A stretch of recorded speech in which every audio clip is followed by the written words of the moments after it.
Monday, April 18, 2022, a 39-year-old man from Arizona was sentenced to over 10 years in prison for supplying fentanyl-laced pills to rapper Mac Miller, resulting in his fatal overdose 4 years ago at his Studio City home.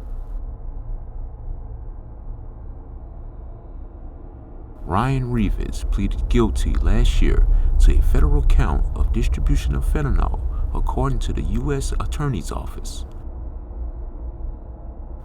He was sentenced to 131 months behind bars.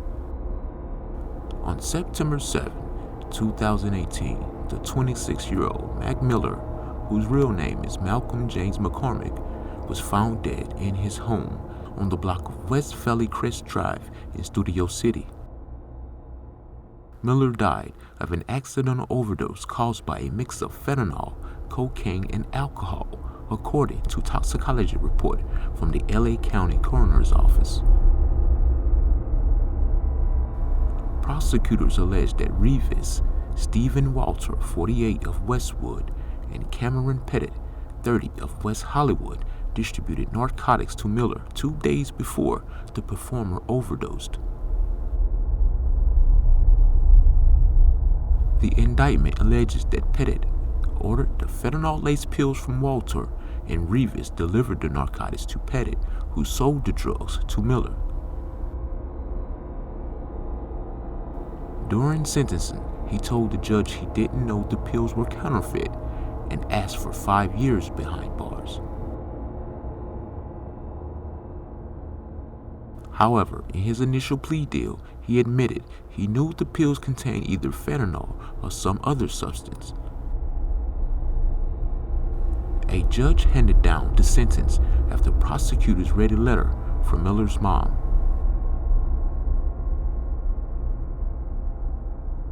According to Sharon McAvoy, a spokesman for the U.S. Attorney's Office in Los Angeles, Walter is scheduled to be sentenced May 16, McAvoy said, and has signed a plea agreement for 17 years in prison.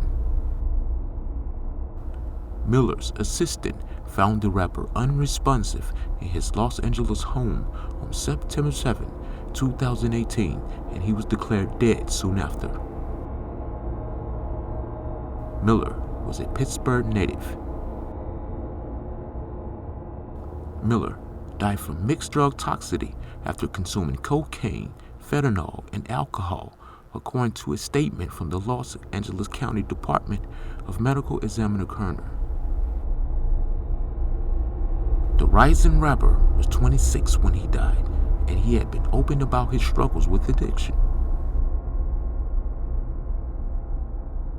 Rivas' lawyer described the defendant as a heroin and opiate addict who used drug running to support his habit.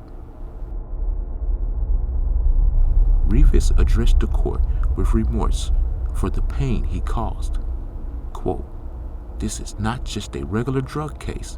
Somebody died, and a family is never going to get their son back." Assistant U.S. Attorney Elia Herrera pushed back on his alleged lack of awareness and produced a text that the dealers sent nearly a year after Miller's death. In it, Rivas is upset that an associate set up a deal for oxycodone pills known as blues with someone named Jenny, only for a man to show up instead. So Jenny turned out to be a guy named Jack that says he's Jenny's boyfriend. It was him I was talking to the entire time.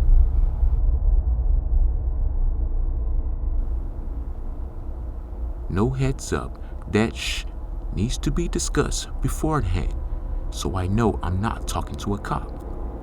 People have been dying from fake blues left and right. You better believe law enforcement is using informants and undercovers to buy them on the street so they can start putting people in prison for life for selling fake pills. The text from Rivas read, "The defendant knew that people were dying from fake blues left and right. He knew that people were being put away in prison for life for dealing them. Rivas was not worried about people dying left and right. He was worried about getting caught. In addition to the nearly 11 years in prison, Rivas must also undergo 3 years of supervised release with drug testing. When Mac Miller died, he was about to kick off a tour for his album Swimming.